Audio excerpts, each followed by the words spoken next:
Hello, I'm M.K.Davis.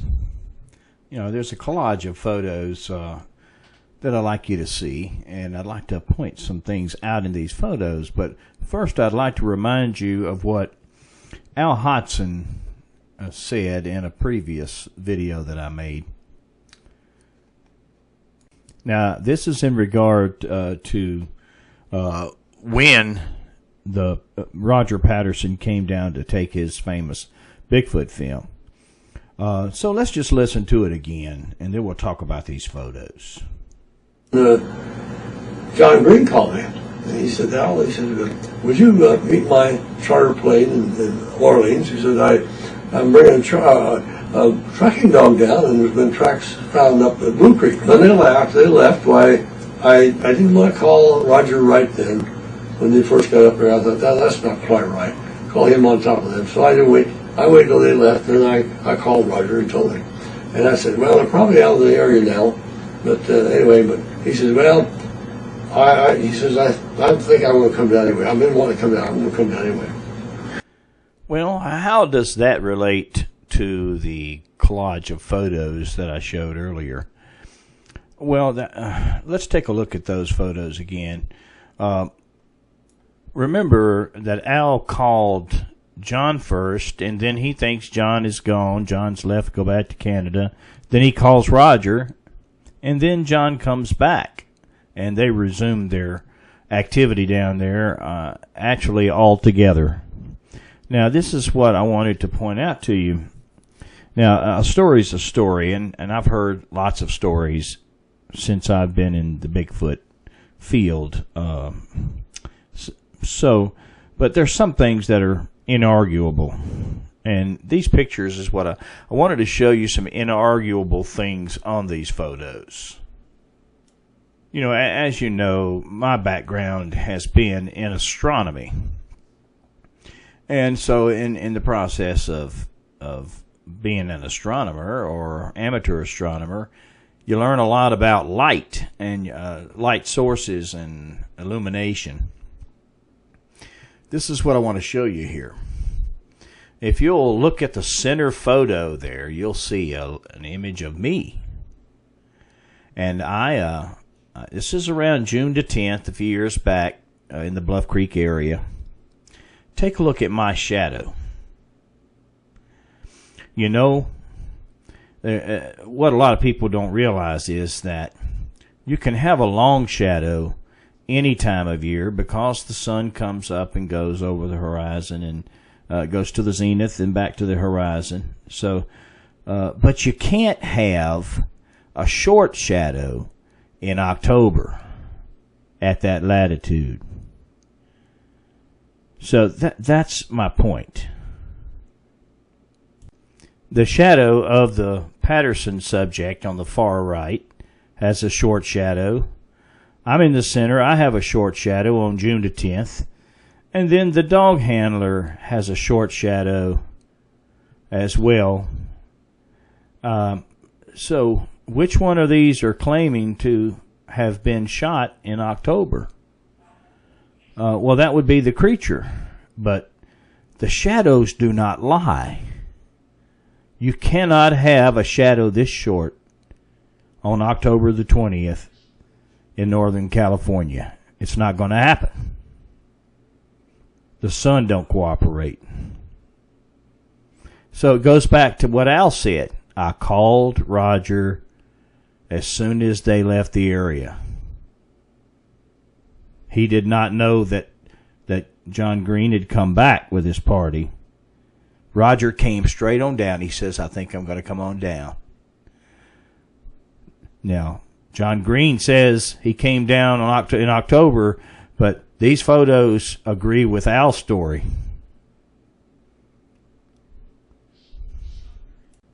All three shadows in this collage are summertime shadows. What does that mean for the Patterson film? Well, it means by the time October 20th rolled around, that film was already in the can, as they say in Hollywood. It was already produced, edited, and ready to go. So, this timeline thing about about Patterson taking it on a Friday and showing it on a Sunday is irrelevant, because what you see on the film says he took it in the summertime. Now let's look at something else. Now once again, this is frame 352 from the Patterson film, the highest quality there is. If you look at that hillside back there, you'll see some brown. But that brown is not to be mistaken for fall colors. That's the trees that were killed in the 1964 flood, a 500-year flood that came through that area. The water line got up high enough to kill that tree's roots. But you can see that there's still plenty of greenery back there. This is not to be taken for fall colors. As you can see here too, with all the red foliage in the background there, this is a leader. This was added to the film with the creature on it. It's not to be taken as being with the creature, and the creature's at that spot at that time. No. You can look at the shadows in here, and they're very long. This is footage that Patterson had already shot at some other place in time, and just simply added it to it. And here I'll show you why I think that. And here's another collage of photos. These are all the casts for a movie, a commercial movie for entertainment that Roger Patterson was about to produce.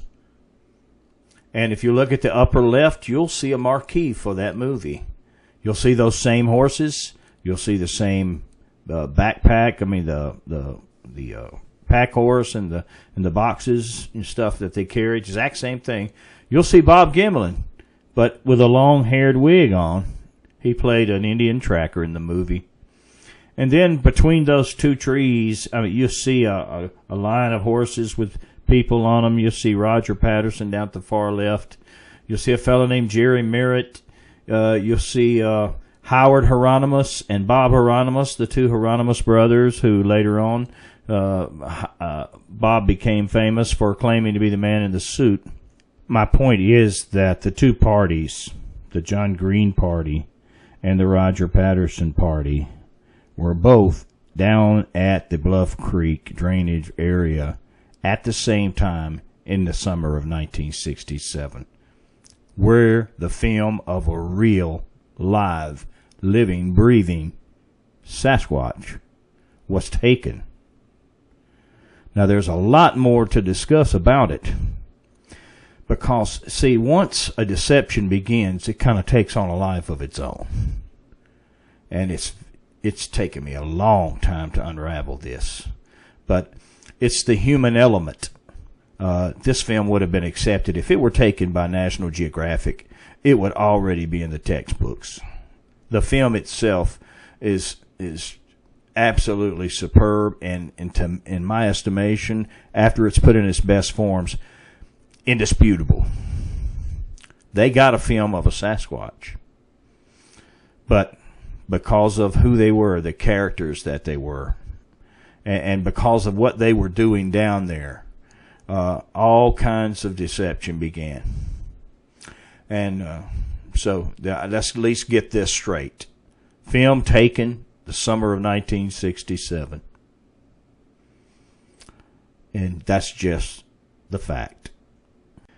Now, I was told that there were shots fired and that there was one shot in the back. So, and when you began to look back in the film to see if that can be verified using the film, or dismissed using the film, you begin to see some things that are pretty darn interesting. Let me show you one. Now, this little clip I was going to show you is a stabilized version of the first walk sequence when everything was so shaky and the cameraman was just jumping around, and this is all brought to center and stabilized, and you can kind of see what's going on a little better. Take a look. Now, you'll see the creature, the subject, walk up to a certain point and then lurch forward and completely throw itself down with its rear end sticking straight at the camera. There you go. Take a look. And I kind of oscillate it back and forth so you can see that forward thrust motion more than one time. There's a couple of interesting things about it. If someone says that the one got shot in the back, this looks like a likely time that it could have happened. But even if it didn't, you got to remember that Bob Hieronymus stated that he did it all in only one take. So, you know, this is a pretty good strip of film. It's also interesting to note that the first walk sequence ended right here with the film subject, Patty, or whoever it is in the film, bent completely over with her rear end or posterior pointed straight at the camera. The very next frame, she's out on the sandbar in another place heading upstream. You know, so there's no way, absolutely no way, to tell how much time, an interlude of time, there was between these two scenes when there is a definite scene change. She goes down on all fours, thrust forward, and then the next thing you know, she's out on the sandbar. And I say she because there's no guarantee that it's the same one. But anyway, I thought this might interest you. Something to think about. And I thank you for your time.